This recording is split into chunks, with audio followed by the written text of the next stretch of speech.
Good afternoon, Devang, and good afternoon, Achyuta, Henna, and Sagar. So, thank you, Devang, for joining us today for this one-to-one panel discussion hosted by Academy of Social Franchising. My name is Tanushree, and it's my pleasure to be your host today along with Henna and Mr. Achyuta Rao out here. And Sagar is our technical backend manager. So, without any further delay, we would love to hear your personal experiences and your journey till date. Sure, absolutely. First of all, thank you very much for inviting me over and having this conversation with me. It's an absolute pleasure for me. So, can you briefly tell us a little about yourself and your journey so far? As Sure. You have been recognized as one of the 5 most powerful business leaders in fundraising and entrepreneurship to watch in 2024. Can you share the most defining moment in your entrepreneurial journey that led to this recognition? Sure, absolutely. I did my MBA from Wellinkers, post which I've done my CFP and FA from CI London. Worked with Capita, Willis, Prudential, all Europe-based companies for around about 12-13 odd years. And then in 2016, I started my own company, Venture Wolf, where we now work with more than 5,000 investors across the globe and help companies in raising funds. So that's what we do basically in a nutshell. We can help companies raise funds via all 3 options, bigger options, which is your equity, debt, and capital markets. On the equity side, we can start as early as at an idea stage. I, along with my friends, we can invest in early stage companies where we think we'll be able to do a follow-up round at Venture Wolf. So that's how we make our initial investments. And then for the equity funders, we can go up till Series D, E, F as well, have the larger rounds as well, do that as well. Moving on from equity to debt, we can help companies raise money via debt as well. When I say debt, it could be secured debt, unsecured debt, revenue-based funding, a venture debt. Let's say if you've already taken a debt and still need more money, we can also help you with the leverage debt. So we have private investors who will be willing to give you more money if you have good work orders on your book and have good name in the market. We can also help companies that are undergoing NPA. We can help them with the takeover and turnaround. Right? So that's what we can do on the debt side. And then finally, from the capital markets, we can help you raise money via SME IPO and mainboard IPO. We can also help you with your pre-placements there. So that's what we do basically on an end-to-end basis. So we are a one-stop shop for all your fundraising requirement at Venture. Coming to your second part of the question, the 5 most recognized leaders in fundraising. It's the industry that has given me this tag, and I'm really thankful for that. I think it's only because of the kind of image, the goodwill that we've created. When I say we at Venture Wolf, right? Obviously, I lead the ship at Venture Wolf, and that's why they said, Devang, we think the kind of work that you're doing across the entire ecosystem, where you get from the early stage startups to all kind of investors, policy makers, you have that kind of capacity. You have that kind of network, and that's where these guys feel that I should be recognized as one of the top 5 leaders in fundraising. It's a team effort wherein you lead to this stage. So Venture Wolf has gained significant accolades, including being named the fastest growing company promoting entrepreneurship in India 2020.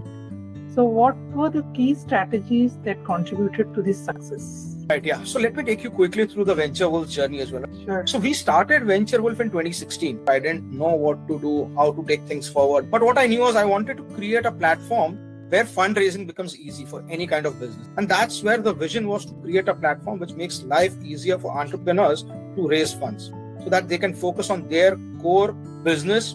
They can develop their strategies on the business and leave the fundraising aspect to us. So that's how it all started at Venture Wolf.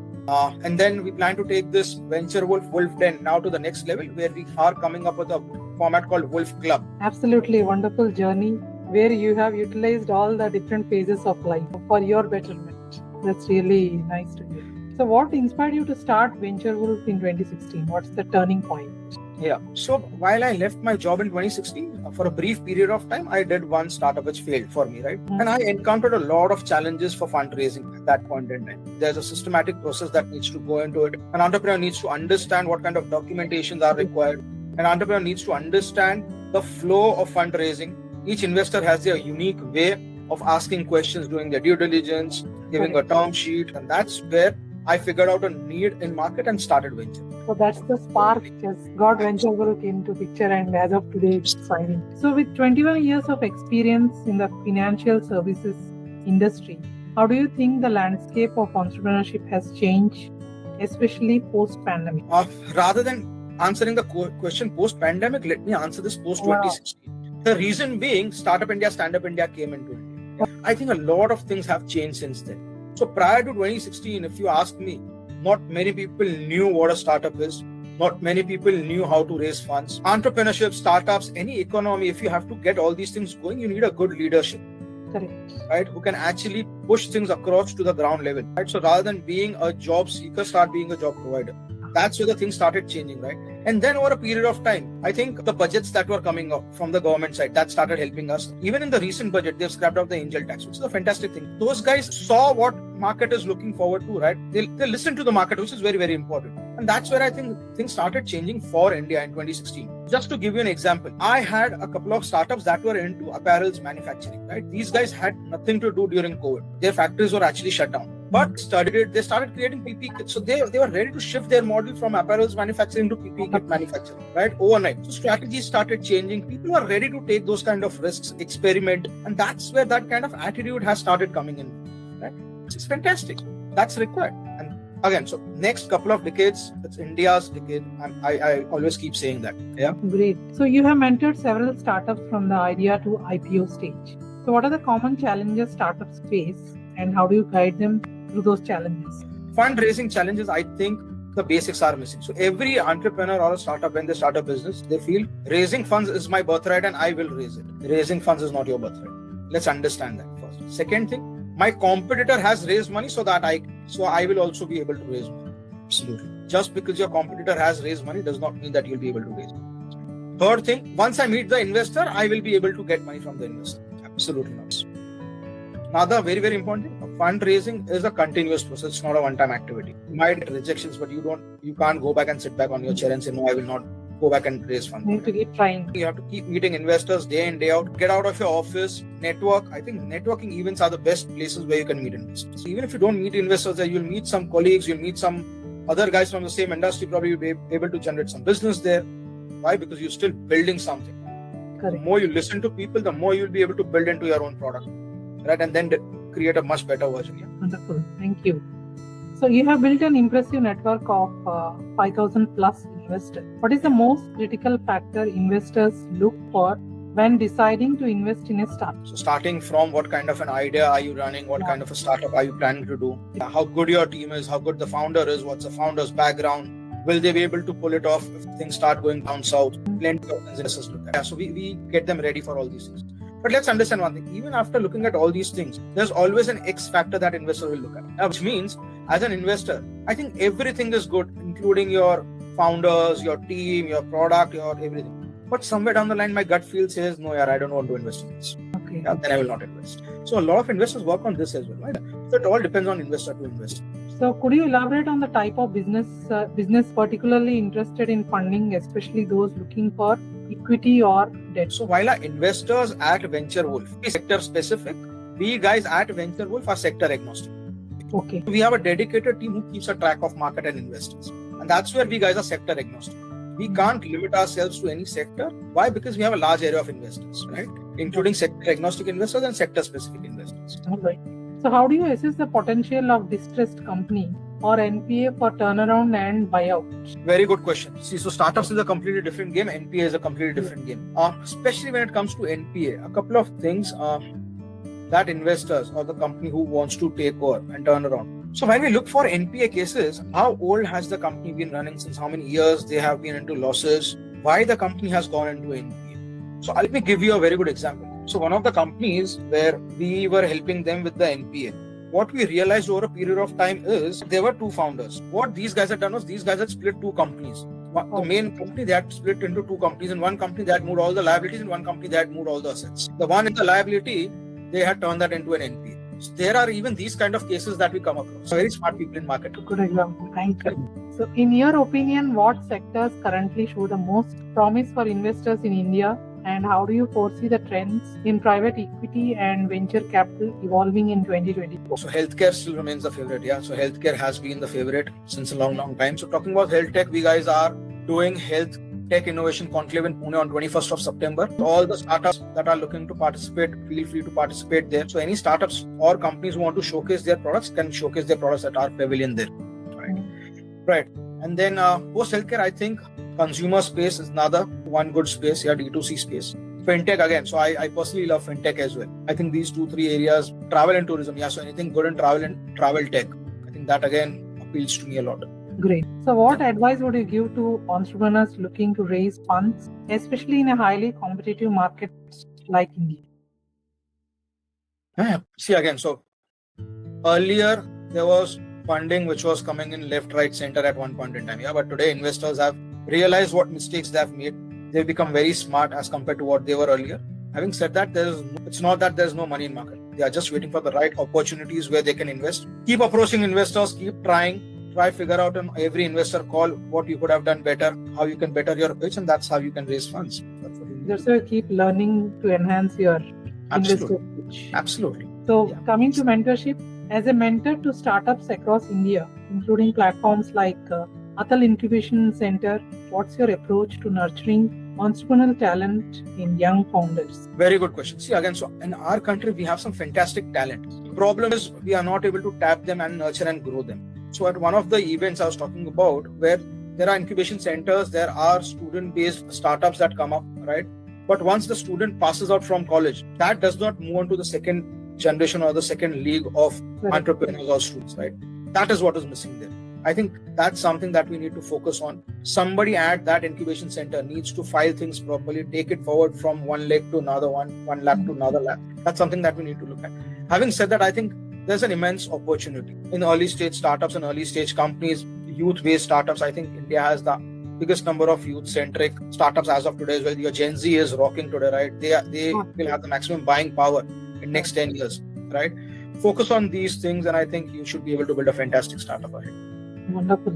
You actively promote Vikshit Bharat at 2047. How do you see entrepreneurship contributing to India's vision of becoming a developed nation by 2047? Big time. I think if India has to become a developed nation by 2047, entrepreneurship, MSMEs, these are the things that will play a big role. Your Indian startup ecosystem is the third biggest startup ecosystem in the world, right? In terms of quality, it's the second best. Right. We just need a few more good startups and we will be topping the charts in a couple of years. Startups, again, so if you look at government thesis also these days, their thesis is very clear. Your employment generating startups get a lot of boost. They get a lot of benefits. Your space tech based startups also get a lot of boost, right? Your defense based startups have a big budget that the government is allocated. What's stopping you? So government has created these platforms that you can utilize now. Even for the smaller startups or the startups that don't fall into these sectors, you have 20 lakh rupees initially that you can raise under Startup India Seed Fund. Thereafter, from the Startup India Seed Fund, you can still raise 50 lakh more. Absolutely, in the next stage, right? You already have 70 lakhs. And then if you're doing a decent work, you get your credits from somewhere, you get your grants of around 10, 12, 15 lakhs. So talking about Viksit Bharat, if you have to be a Viksit Bharat, if you really want to be developed by 2047, startups, you are the guys who will actually make India develop. You are the guys who are there to take risks. You are the guys who will fail without having the fear of failing. And that's what India wants to be. So till date, everybody wanted a government job, right? Today, nobody's talking about taking up a government job. Everybody wants to be an entrepreneur. It's irrespective. I fail, I'll learn, I'll grow, I'll redo another startup. That's how we become a Viksit Bharat. Especially when you meet Gen Z people, definitely yes. Thank you. So what is your long-term vision for Venture Wolf, and do you plan to expand into new markets or services in the future? Yeah, absolutely. See, so Venture Wolf, first of all, I'm a very firm believer. You start a business, you put it on, that business should go on autopilot in 5 years. And thereafter, you pick up a new challenge. That is how I like to operate. So I started Venture Wolf. So it took something more than 5 years for obvious reasons. So your demonetization, GST, COVID, that all shook us around.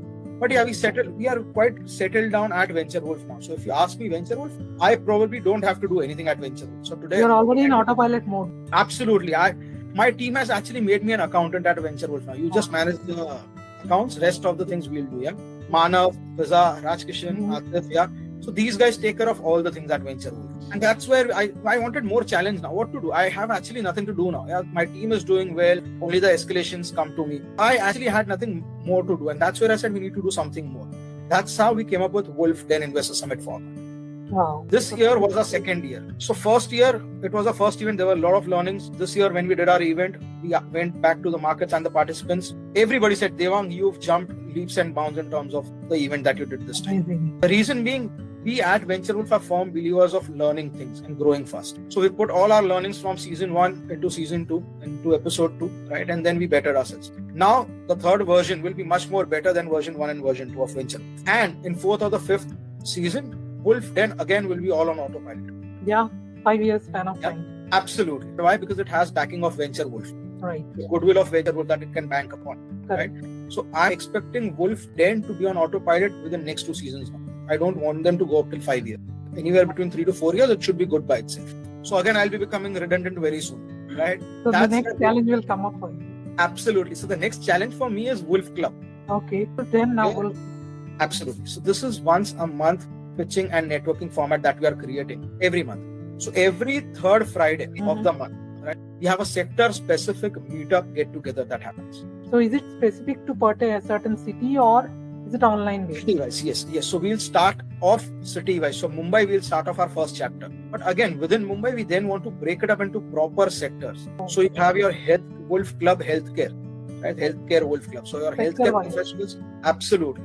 That's where your premium and sector specific networking happens. I would have a sector specific, which is your real estate specific Wolf Club, which means your builders, your real estate consultants, your vendors who are into Related to real estate. Not that sector. Absolutely. Something similar in the healthcare segment, right? So your healthcare, your wellness, your life science, your all these kind of things, right? They come and meet under one roof. That's where you'll be able to generate more value for yourself when you attend these kind of networking events. So that's the next challenge that I want to take up now. Yeah, wonderful to know from a yearly season to you're coming up to monthly and then you're specifying to sector wise. Finally, for aspiring entrepreneurs watching your journey, what is the one piece of advice that you believe is crucial for building a sustainable and successful business? Go slow, plan well. I think planning is one big thing before execution. If you plan well, where you know how you want to grow, you'll be able to execute things fast. Plan things properly, keep your team informed, always have your team with you.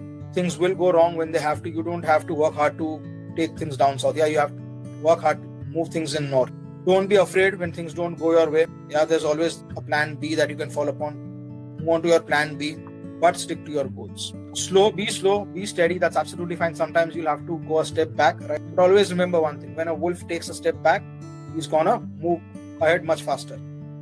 Keep that in mind and then move forward. Thank you so much. Slow and steady wins the race. Thank you. Now coming to the collaboration with the Academy of Social Franchising. Through the Academy of Social Franchising, would you be interested in taking on roles such as mentor or coach or a knowledge partner? Absolutely. I'll be more than happy to do that. So Devang, here we come to an end for our questionnaire. Perfect. Great. Thank you. Thanks for having me over. And we are looking forward to have great partnership. Sure. Absolutely, sir. We'll do that. All right. Great. Thank you. Appreciate your time and your contribution to our discussion. Thank you. Thank you.